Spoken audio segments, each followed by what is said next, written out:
नैवेद्यं निवेदयामि अहं तदीयं वस्तु गोविन्दा तुभ्यमेव समर्पयेत् ग्रहाण सन्मुखो भूत्वा प्रसीदा परमेश्वरः मूलवस्य भगवते पुराणपुरुषोत्तमाय नमो नमः नैवेद्यं निवेदयामि नैवेद्यान्ते आत्मनीयं जलं समर्पयामि फलमुक्सिद्ध्यर्थे सबलताम्बूलं समर्पयामि प्रार्थनापूर्वकं नमस्करोमि ॐ यं प्रव्रजन्तमनुपेति तन्मयतान्तरोऽभिनेदोस् तं सर्वभूतहृदयं मुनिमानतोऽस्मि ॐ भूर्वः श्री भगवते पुराणपुरुषोत्तम श्री सर्वादिदेवताभ्यो प्रीयतां नमः। ॐ व्यासाय विष्णुरूपाय व्यासरूपाय विष्णवे नमो वै ब्रह्महृदये वासिष्ठाय नमो नमः। सरस्वते सहस्रकोटि युगधारिणे नमः। बोले श्रीमद्भागवत महापुराण की व्यास जी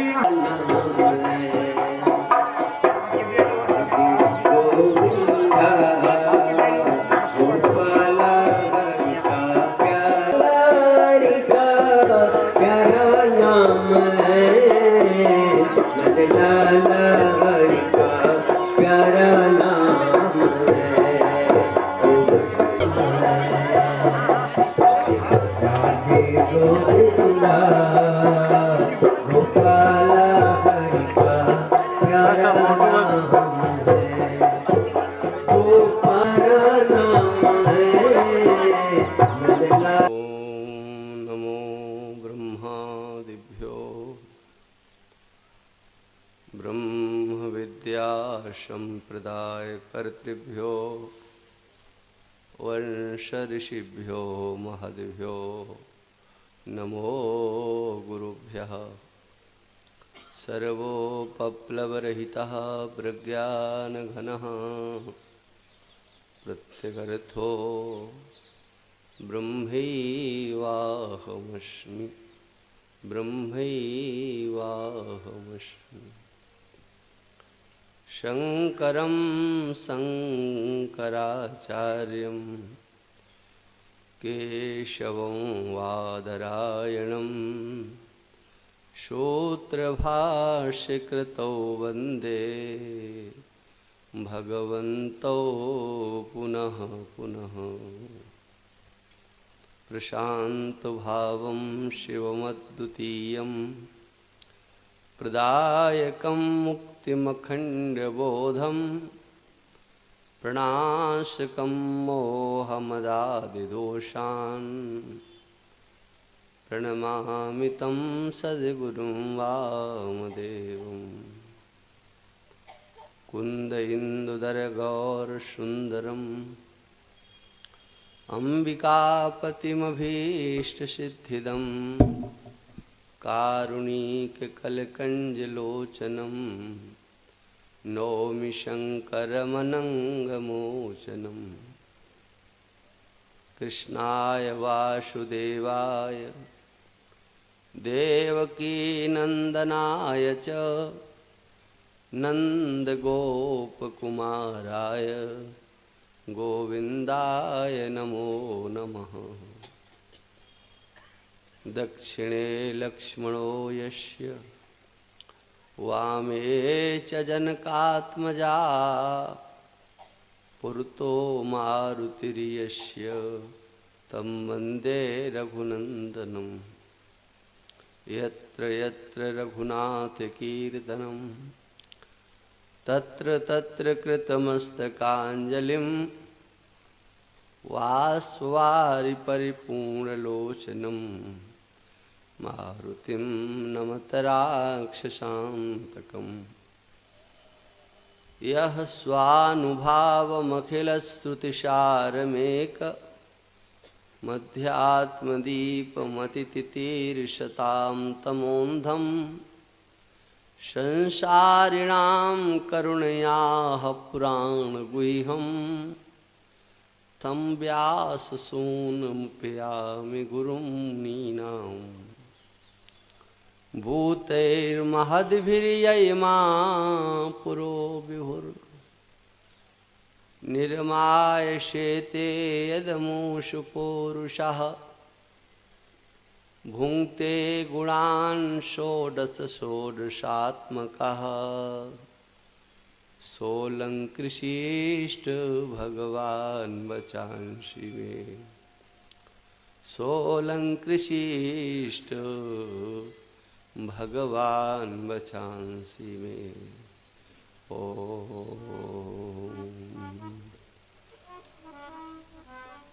नारायण नारायण श्रीमन्नारायण नारायण नारायण बोलो नारायण नारायण श्रीमन्नारायण नारायण नारायण बोलो नारायण नारायण श्रीमन्नारायण नारायण नारायण बोलो नारायण नारायण श्रीमन्नारायण नारायण नारायण भजमन नारायण नारायण नारायण ओ भजमन नारायण नारायण नारायण श्रीमन्नारायण नारायण नारायण ओ श्रीमन्नारायण नारायण नारायण बोलो नारायण नारायण श्रीमन्नारायण नारायण नारायण बोल नारायण नारायण नारायण बोलो नारायण नारायण श्रीमन्नारायण नारायण नारायण बद्री नारायण नारायण नारायण ओ बद्री नारायण नारायण नारायण लक्ष्मी नारायण नारायण नारायण ओ लक्ष्मी नारायण नारायण नारायण जय जय नारायण नारायण श्रीमन्नारायण नारायण नारायण जय जय नारायण नारायण श्रीमन्नारायण नारायण नारायण बोलो नारायण नारायण श्रीमन्नारायण नारायण नारायण बोलो नारायण नारायण श्रीमन्नारायण नारायण नारायण बोलिए सच्चिदानंद भगवान की की जय श्रीमद्भागवत महापुराण पुराण की की जय श्री वृंदावन बिहारी बिहारी लाल लाल की जय श्यावर रामचंद्र भगवान की जय श्री शंकर भगवान भगवान की की जय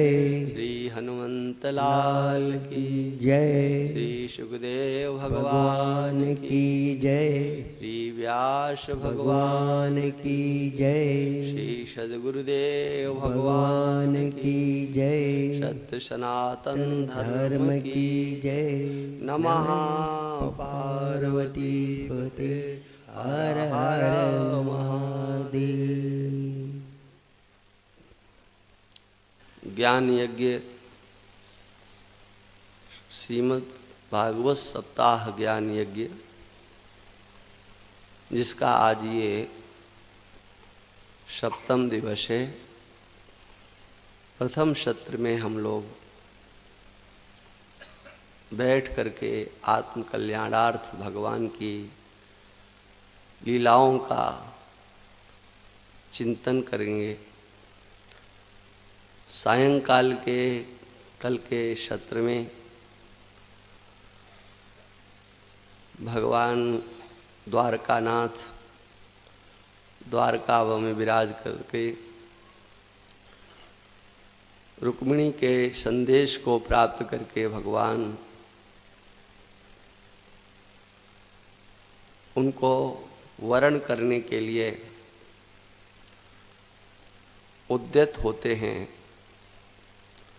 भगवान को किसी वस्तु व्यक्ति इत्यादि की कभी अपेक्षा नहीं होती है, लेकिन फिर भी भगवान तत्परता दिखाते हैं और उस तत्परता के पीछे मात्र एक ही भाव होता है। वो संकेत मात्र देते हैं कि आप मेरी ओर चलने की कोशिश करो। एक पग आप मेरे लिए चलोगे तो 100 पग मैं तुम्हारे लिए आगे बढ़ूंगा। आपने कल सुना था, देखो बहुत सी बातें ऐसी हैं कहने से एकदम उपहास जैसा लगता है, हंसी जैसी आती है, मजाक जैसा प्रतीत होता है, लेकिन व्यास भगवान की लेखनी में कहीं उथलापन होता नहीं है। उनकी लेखनी तो गंभीर है। सुखदेव जी वक्ता हैं। सुखदेव जी कहते हैं कि भगवान ने कहा, ब्राह्मण देवता आप जो पत्र लाए हो, रुक्मिणी का जो संदेश आपने दिया है, उनकी बात आपने कह दी। अब मैं अपनी बात क्या बताऊं? हाँ, मुझे तो निद्राम च न लभे निशी, रात्रि में नींद भी नहीं आती है। अब बताओ, क्या भगवान रात्रि में रुक्मिणी का ही चिंतन करते रहते? अभी रुक्मिणी की कोई चर्चा नहीं, देखा नहीं, कोई बात नहीं। हाँ, ये क्या है? ऐसा भगवान ने कैसे बोल दिया? हाँ, तो उसका यही भाव है कि ब्राह्मण देवता को वो बताना चाहते हैं, हम लोगों को इस कथा के माध्यम से बताना चाहते हैं, तुम मेरी ओर चलो तो सही। हाँ, ये यथा माम प्रपद्यन्ते तांस तथई भजाम्य हम। रुक्मिणी के पत्र में जितनी तत्परता थी, जितनी लगन, जितना स्नेह दिखाया गया, भगवान ने एक वाक्य में वो सबसे आगे बढ़कर के बात कह दी, जो कही नहीं जा सकती है, लेकिन भगवान ने कह दिया। आप जैसे भगवान को जिस दृष्टि से देखेंगे, आपकी दृष्टि से भगवान अपनी दृष्टि मिलाने के लिए तैयार हैं। देखो, सर्व सामान्यों के लिए ये बात है कि भगवान आपकी दृष्टि से अपनी दृष्टि मिलाने को तैयार है, लेकिन विचारकों को भगवान की दृष्टि से अपनी दृष्टि मिलानी पड़ती है। भक्त और भगवान के ज्ञानी के अंतर्गत व्यवहार में इतना ही भेद होता है। भक्त की दृष्टि से भगवान दृष्टि मिलाते हैं। भक्त के भाव के अनुसार, सर्व सामान्य के भावानुसार भगवान भाव बनाते हैं, लेकिन ज्ञान मार्ग में ज्ञान मार्गी उनके दृष्टि में अपनी कोई दृष्टि नहीं, अपना कोई विचार नहीं, अपनी कोई स्थिति, अपनी कोई मति नहीं, ईश्वर की दृष्टि के साथ वह अपनी दृष्टि मिलाते हैं। अब ईश्वर की दृष्टि क्या है, मैं आपसे पहले भी इसकी चर्चा कर चुका हूं। शास्त्र ही ईश्वर की दृष्टि है। उपनिषद चक्षुषा, भागवत में आया है, उपनिषद ही नेत्र है। तो वो उपनिषद किसका नेत्र है? वो उपनिषद जो वेद का शिरोभाग है, वह भगवान का नेत्र है, वो भगवान की दृष्टि है। उस भगवान की दृष्टि से अपनी दृष्टि को एकीभूत करना पड़ता है, विचार पूर्वक एकीभूत करना पड़ता है। किंतु भक्ति में ये सरलता है, बिल्कुल सरलता है। आपके भावानुसार भगवान आपको दिखाई देंगे। अनेक प्रसंगों में आपने ऐसा सुना होगा, चाहे मानस हो चाहे भागवत। भगवान जब अपनी दृष्टि से भक्त को देखने के लिए कहते हैं, तो भक्त भले ही थोड़ी देर के लिए देख ले, लेकिन उसे वो दृष्टि अच्छी नहीं लगती। आप कहें प्रमाण क्या है? तो प्रमाण है भगवत गीता। हाँ।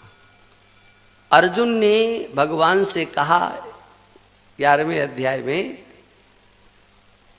मैं आपका विराट रूप देखना चाहता हूं, विश्व रूप का दर्शन करना चाहता हूं। भगवान ने कहा जरूर करो,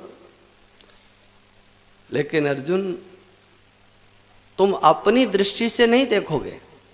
हाँ, बने उस विश्व रूप का दर्शन करने के लिए तुम्हारे नेत्र काम नहीं आ सकते हैं। और वहां उसका तात्पर्य ही यही है कि भावना का खेल वहां नहीं खेला जाएगा। ईश्वर की दृष्टि लेकर के ही विश्वरूप परमात्मा का दर्शन हो सकता है। और भगवान ने कहा कि मैं दृष्टि दे रहा हूं तुमको। भगवान ने अर्जुन को दृष्टि दी। आप सब जानते हैं क्या हुआ। अर्जुन ने कहा महाराज बस देख लिया, हो गया, ज्यादा नहीं देखना है, बस इतना ही बहुत है। हाँ, ये क्या है? ईश्वर की दृष्टि से सृष्टि को देखना, अपनी दृष्टि से सृष्टि को देखना,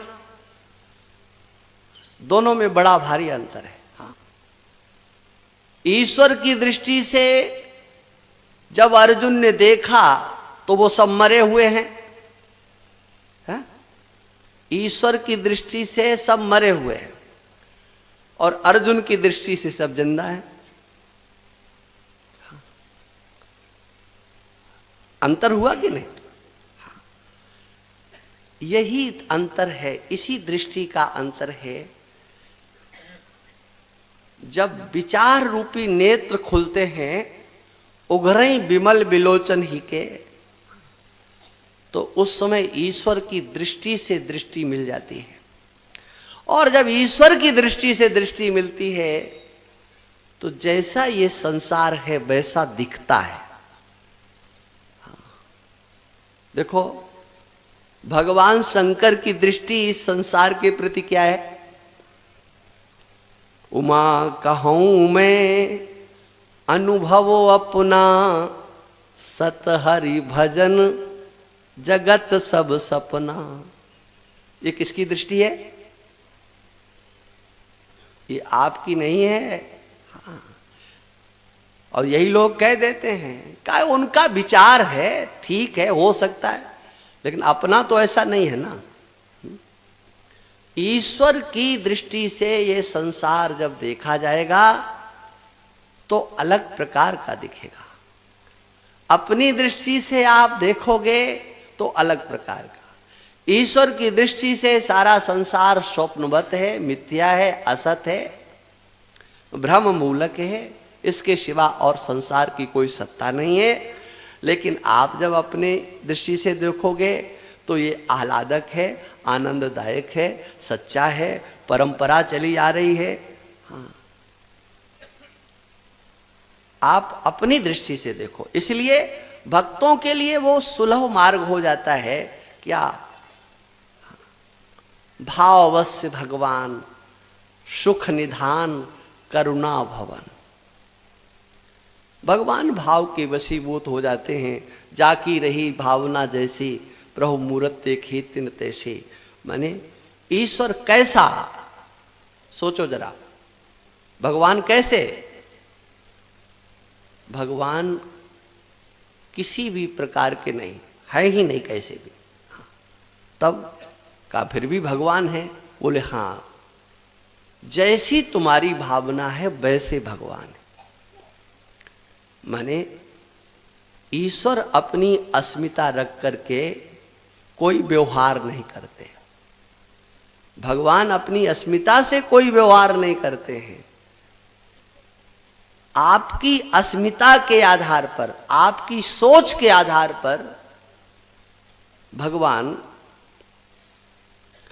अपनी सोच बना लेते हैं। आप जिस रूप में उन्हें देखते हो उसी रूप में भगवान आपको वर्ण कर लेते हैं। एक ही भगवान है। देखिए, आप बहुत लीलाएं सुन चुके हो और सुनते भी रहोगे आप। हाँ, भगवान है बाल रूप में। जो कथाएं आप सुन चुके हो उन पर एक दृष्टि दे रहा हूं। छोटे से बच्चे हैं भगवान, 7-8 साल के मान लो। मैया यशोदा के लिए छोटा सा बालक, हाँ, लेकिन उसी बालक के प्रति उन गोपियों का क्या भाव हो गया भाई? दृष्टि बदल गई ना। कोई छोटे से बालक के लिए ये हमको पति के रूप में प्राप्त हो जाते, ये भाव हो गया। तो क्या भगवान ने अपनी आकृति बढ़ाई, अपने को लंबायमान किया, नया स्वरूप धारण किया? नहीं, इन्हीं कथाओं में इतनी गंभीरता है। जब इनका चिंतन करने के लिए हम लोग चलेंगे, हाँ, लेकिन चिंतन करने की फुर्सत कहाँ? नहीं, क्योंकि रोटी कपड़ा और मकान मांग रहा है हिंदुस्तान, तो हिंदुस्तान में सब आ जाते हैं। कहाँ इन भगवान की कथाओं की चिंतन करने का हमारे पास समय है? हाँ, ये तो आ गए चक्कर में, हाँ, रच दिया गया बानक। हाँ, बोले अब तो भाई चलना ही पड़ेगा है। हाँ, नहीं जाएंगे तो बात बनेगी नहीं, और नहीं बैठेंगे तब भी सुनना पड़ेगा। हाँ, सुनना नहीं चाहते फिर भी कभी कभी लोग चक्कर में आ जाते। हाँ, नहीं सुनना चाहते फिर भी बैठते हैं। तो इन सब के चर्चाओं के लिए समाज के लोगों के पास बिल्कुल समय नहीं होता है। ये तो मात्र एक अब पुस्तकालय की चीज़ें बनती चली जा रही हैं, क्योंकि संगीत के नाम पर कथा हो रही है। अरे संगीत से तो अब पूजा पाठ भी होने लगा। हाँ, पूजा पाठ, बोले ढोलक हो, मजीरा हो और हारमोनियम हो, फिर पूजा हो। अब देखो, मुझे संकोच नहीं लगता है कहने में, जो सच्ची बात है। पिछले वर्ष मेरा चातुर्मास सीकर में था, तो एक दिन सामने वाली बिल्डिंग में अभिषेक का कार्य हुआ। अभिषेक का सवेरे 9 बजे से अभिषेक शुरू हुआ, 9 बजे से, और रात के 10 बजे तक चला। सोचो, अच्छी प्रकार से विशुद्ध उच्चारण करने पर 3 घंटे में नमक चमक से अभिषेक हो जाता है, लेकिन उसमें 12 घंटे लग गए। हाँ, 12 घंटे। और वो कैसे? बस थोड़ा पूजन किया, फिर कीर्तन किया, नाचे गाए, फिर थोड़ा कर लिया, फिर कीर्तन किया, भजन गाए, बताओ ये क्या है भाई?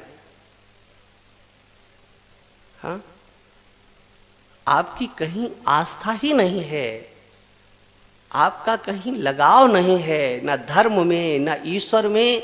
आज समाज कहाँ जा रहा है? जो रोचकता को बता दे बस, हाँ ये ठीक है, और जहां किसी ने नियम बताया बोले ये गलत, अरे वो पंडित जी तो ऐसा कराते थे, है? ये क्या है? अब बताओ, वेद मंत्रों से के साथ में जब संगीत चलाया जाएगा तो ब्रह्मा भी उसमें अशुद्धि आने से रोक नहीं सकता। ब्रह्मा की भी ताकत नहीं है कि वेद मंत्रों के साथ संगीत कोई बजाए और गा करके मंत्र बोले, वो अशुद्ध बोलेगा। हाँ, उसका तो अपना स्वर, उसकी प्रक्रिया बिल्कुल अलग है। तो मैं इसलिए कह रहा हूं कि आज समाज की सोच बिल्कुल बदलती चली जा रही, और इसलिए इन लीलाओं का चिंतन करने का हम लोगों के पास समय नहीं। अब आगे की देखो थोड़ी सी चर्चा भगवान के विवाहों की, थोड़ी क्या, आज विवाह तो पूरे कर ही लें, आज का दिन तो बहुत बढ़िया ही है, देखो नहीं? हाँ, आज क्या, आज एकादशी है। हाँ, बिना पूछे, किसी पंडित से पूछने की जरूरत नहीं। हाँ, यद्यपि ये बात है नहीं, ये भी बता दें, बिल्कुल नहीं है ये बात, शास्त्र दृष्टि से बिल्कुल नहीं है। बोले नहीं नहीं, ये तो अबूझ मुहूर्त है। कोई मुहूर्त अबूझ नहीं होता है। हाँ, ये तो जिनको मनमानी करना होता है। बोले नहीं नहीं, आज का दिन तो परम पवित्र, क्या पूछना, चलो कर लेते हैं। हाँ हाँ, और कहीं रविवार और मिल जाए, है ना? हमारे वो नागौर से लोग आए थे तो कहने लगे, बोले महाराज हमने अपनी जिंदगी में इतने विवाह एकादशी पर कभी नहीं देखे जितने अब की बार हो रहे। मैंने कहा मैं कारण बता सकता हूँ। कहा बताओ। मैंने कहा रविवार पड़ रहा है। हाँ, मैंने बस अब रविवार मिल गया और एकादशी मिल गई, ये तो बस सबसे उत्तम हो ही गया। तो आज के दिन अब हम लोग, कल तो जल्दी जल्दी में करा दिया, हम भूल गए थे, नहीं आज ही सारे विवाह कराते, किंतु कोई बात नहीं है, इसीलिए हमने थोड़ी सी चर्चा भी उसकी संकेत मात्र कर दी। अब श्री सुखदेव जी महाराज कहते हैं, एक सत्राजित नाम के यदुवंशी थे, उनसे अपराध बन गया। हाँ, और उन्होंने उस अपराध को माफ कराने के लिए, क्षमा करवाने के लिए अपनी पुत्री का विवाह भगवान कृष्ण के साथ किया और स्यमंतक मणि भी भगवान को समर्पित की। महाराज परीक्षित ने कहा, सत्राजिता किम करोत् ब्रह्मन् कृष्णस्य किल्विषम् स्यमंत कहा कुतस्तस्य कस्मात् दत्ता सुते सुता हरे हे। महाराज क्या अपराध किया था उन्होंने, और ये स्यमंतक मणि, इसकी क्या कथा है, आप कृपा करके बताइए। और फिर किस तरह से उन्होंने अपनी पुत्री का हाथ लेकर के भगवान कृष्ण के हाथ में दिया। सुखदेव जी बताते हैं, सत्राजित भगवान सूर्य के उपासक थे, अनन्य उपासक थे सूर्य भगवान के। सूर्य भगवान इनकी उपासना से इतने प्रसन्न हो गए कि इनको सेवक न मान करके वो अपना मित्र समझने लगे। सत्राजित तो मेरे मित्र हो, और उनके प्रेम के वशीभूत होकर के एक स्यमंतक नाम की मणि दे दी। वह स्यमंतक मणि 8 भार प्रतिदिन सोना दिया करती थी। मैंने उसका कुंटलों में हिसाब है, 8 बार सोने का कुंटलों में हिसाब बैठता है। एक दिन मैंने लगाया था, इतना सोना आता था, प्रतिदिन उस मणि से सूर्य भगवान के निकलते ही मणि सोना देते। हाँ, उन्हें बड़ी भारी सफलता मिली। वो मणि पूजा करने योग्य थी, लेकिन इन्होंने तो उस मणि को अपने गले में डाल लिया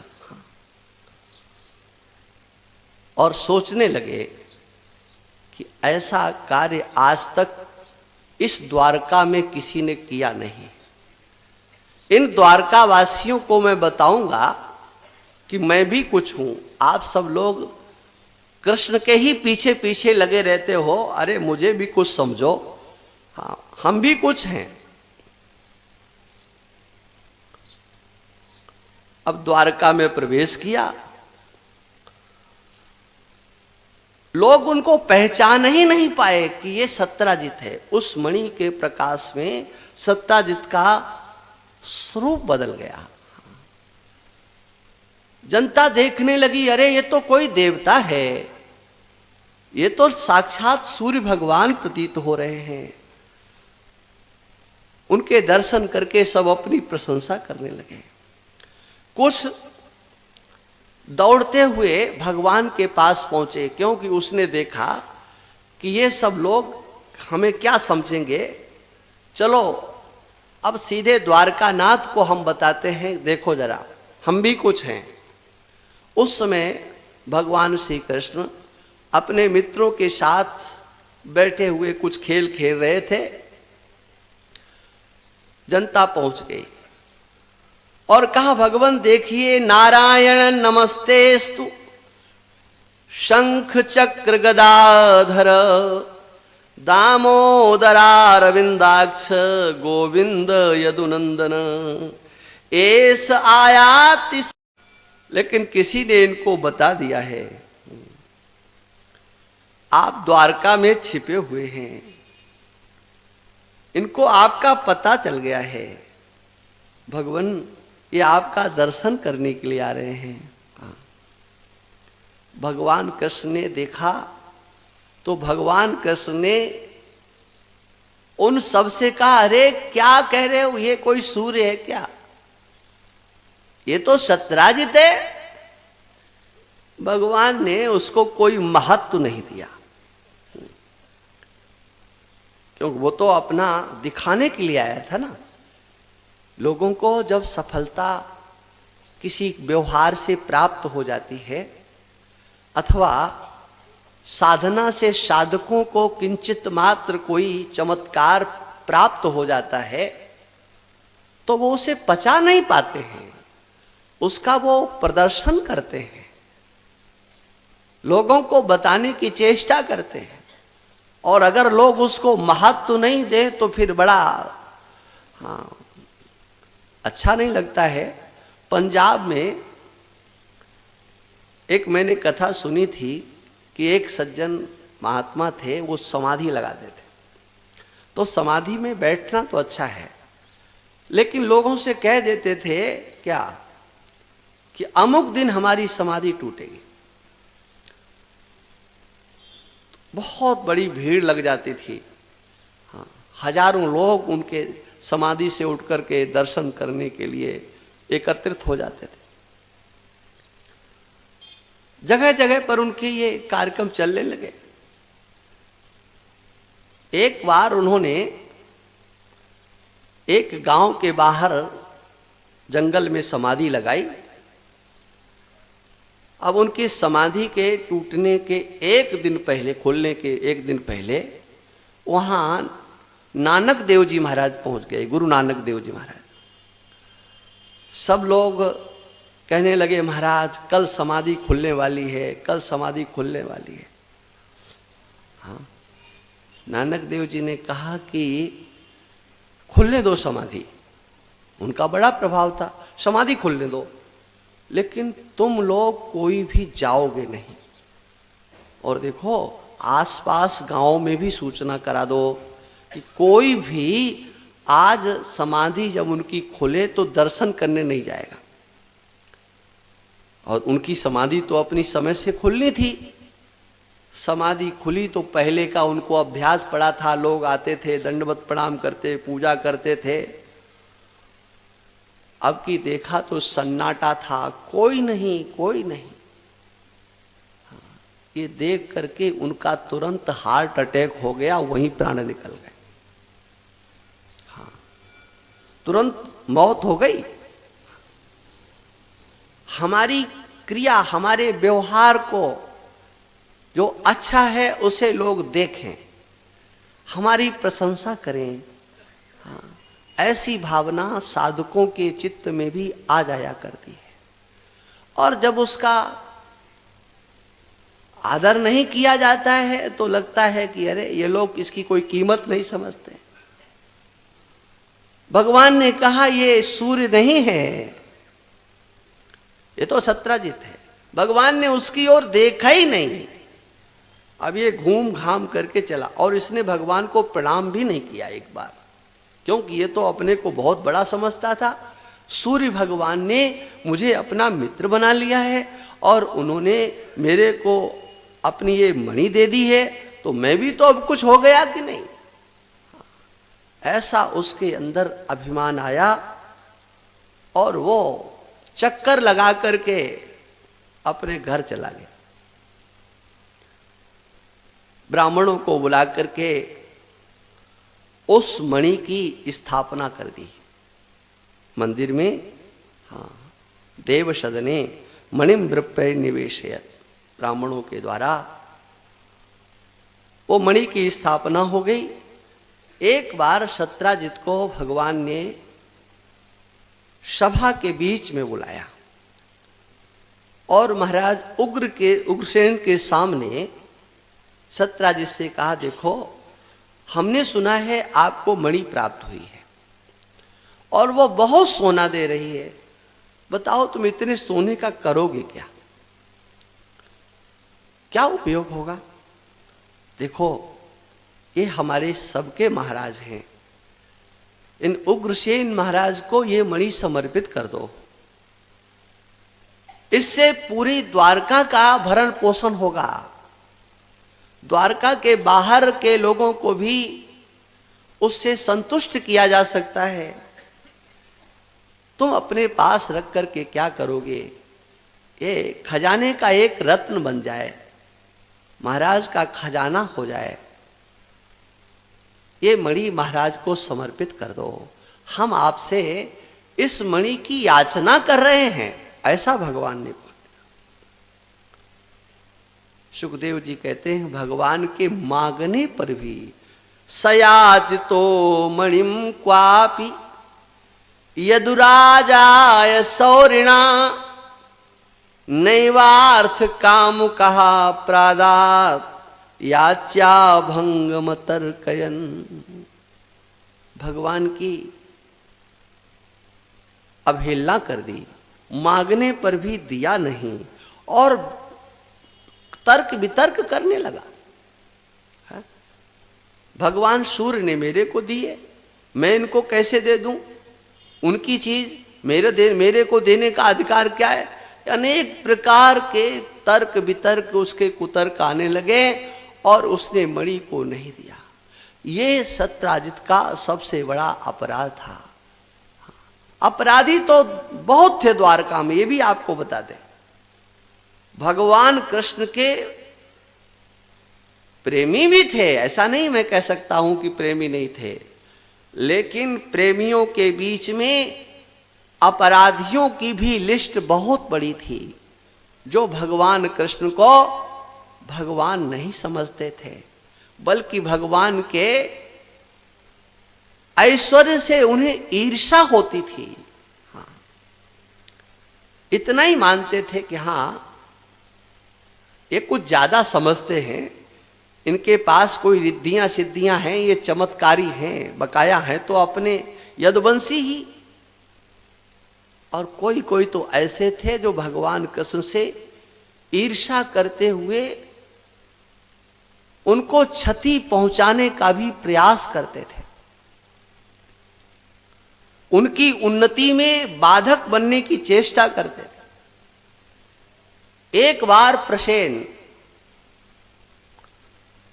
जो इनका छोटा भाई था उस मणि को लेकर के जंगल में गया, एक सिंह ने उसके ऊपर आक्रमण कर दिया और सिंह ने प्रसेन को मार करके मणि को ले लिया।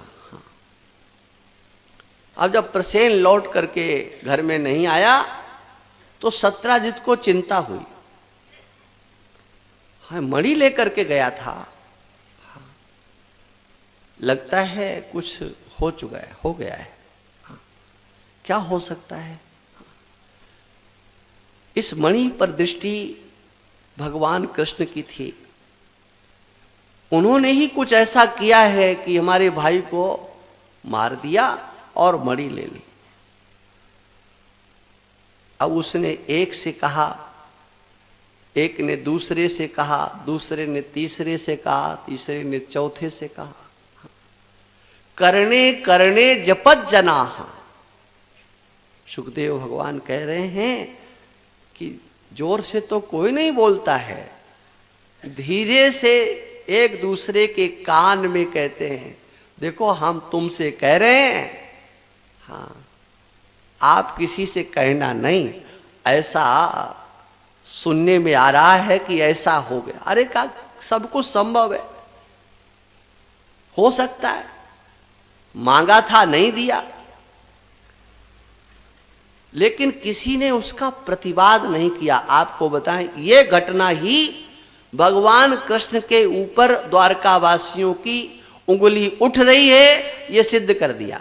नहीं तो भगवान कृष्ण के प्रेमी अगर होते तो सत्राजित को कहते कि कैसा बोला तुमने, ऐसा कैसे मेरे भगवान के संबंध में कहा, कैसे हिम्मत पड़ी।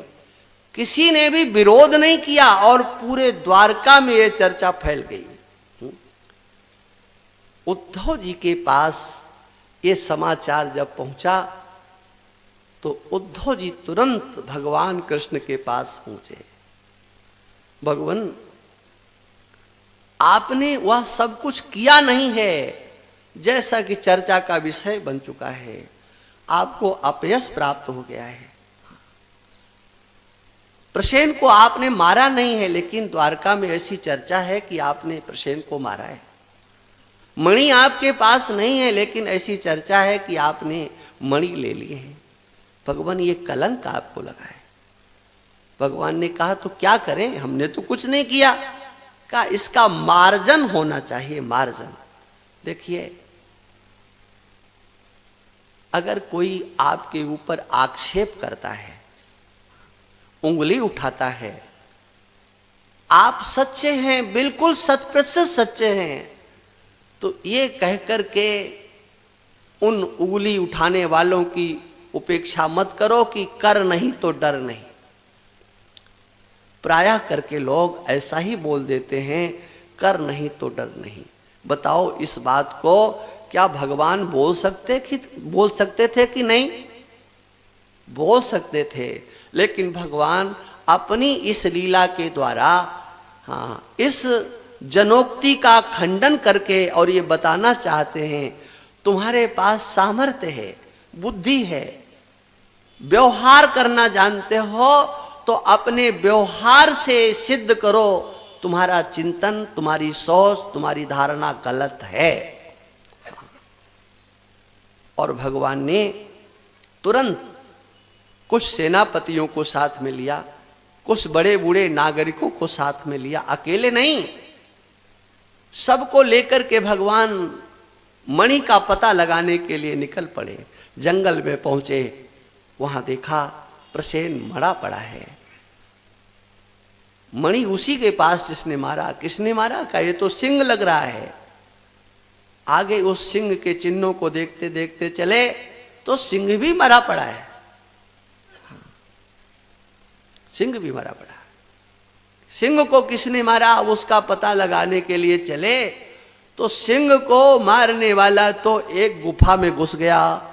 सब ने कहा अब इसमें गया, इसमें गया, लेकिन आगे कोई नहीं बढ़ रहा है। हाँ, आगे कोई बढ़ ही नहीं रहा। अंत में भगवान ने कहा कि हम जा रहे हैं। कहा हाँ महाराज, ठीक है। देखिए, गुफा में भगवान कृष्ण के साथ कोई नहीं गया, भगवान ने कह दिया देखो तुम मेरी प्रतीक्षा करना। बोले बिल्कुल बिल्कुल महाराज हम प्रतीक्षा करेंगे। हाँ। और भगवान अंदर गुफा में पहुंचे, देखा एक बालिका के हाथ में वो मणि है और वो बालिका उसको खेल रही है। भगवान शांत होकर के खड़े हो गए। उस बालिका की दृष्टि पड़ी कि ये मणि को देख रहे हैं, लगता है ये मणि लेने के लिए आए हैं। तुरंत उसने एक दासी थी उससे कहा, उस दासी ने जाकर के जामवंत जी को कहा महाराज आपके यहाँ कोई चोर आ गया है, चोर। अब जामवंत जी को बड़ा क्रोध आया, कौन आ गया हमारे अंदर। क्रोध भरी मुद्रा में आए और भगवान के साथ में युद्ध करने लगे। पुरुषम प्राकृतम मत्वा कुपितो नानुभाव। उन्होंने भगवान को पहचानने की कोशिश नहीं की। बड़े बड़ी चट्टानों से एक दूसरे के ऊपर प्रहार करने लगे, वृक्षों को उखाड़ करके प्रहार करने लगे। उसके बाद भगवान कृष्ण का और जामवंत जी का युद्ध चला 28 दिन और 28 रात लगातार, बंद नहीं हुआ। ये जामवंत जी सतयुगी हैं, सतयुगी। आप लोग जानते हो वामन भगवान ने जब बलि को छला था उस समय पर ये थे। जबहि त्रिविक्रम भये खरारी तब में तरुण रहा बल भारी। बलि बांधत प्रभु बाणेओ सोतन वरन की जाए। उभय घरी मां दीन सी 7 प्रदक्षिण धाये। मैंने 7 प्रदक्षिणाएं की थी। जामवंत जी कहते तब मैं बलवान था, नौजवान था, तब मैं तरुण रहो बल भारी। बलवान भी था, नौजवान भी था। और त्रेता में तो ये बूढ़े हो गए थे, बूढ़े हो गए थे। और रावण यही कहता है ये जामवंत क्या है, तो बुढ़ा है। जामवंत मंत्री अति बूढ़ा। हाँ, बूढ़ा ही नहीं अति बूढ़ा। और जामवंत जी उस संग्राम में लड़े भी नहीं। थोड़ा सा उन्होंने अपना एक बार थोड़ा झटका दिखाया, कहा लड़ लो, तुम ही लोग लड़ लो। युद्ध जब पूरा हो गया तो सब तो विजयोत्सव मना रहे थे। जामवंत जी अकेले बैठे थे अनमने होकर के। भगवान श्री राम ने जामवंत जी से कहा क्या बात, तुम्हें प्रसन्नता नहीं? कहा है प्रसन्नता हमारा, ठीक है, फिर भी बात क्या है? बहुत आग्रह करने पर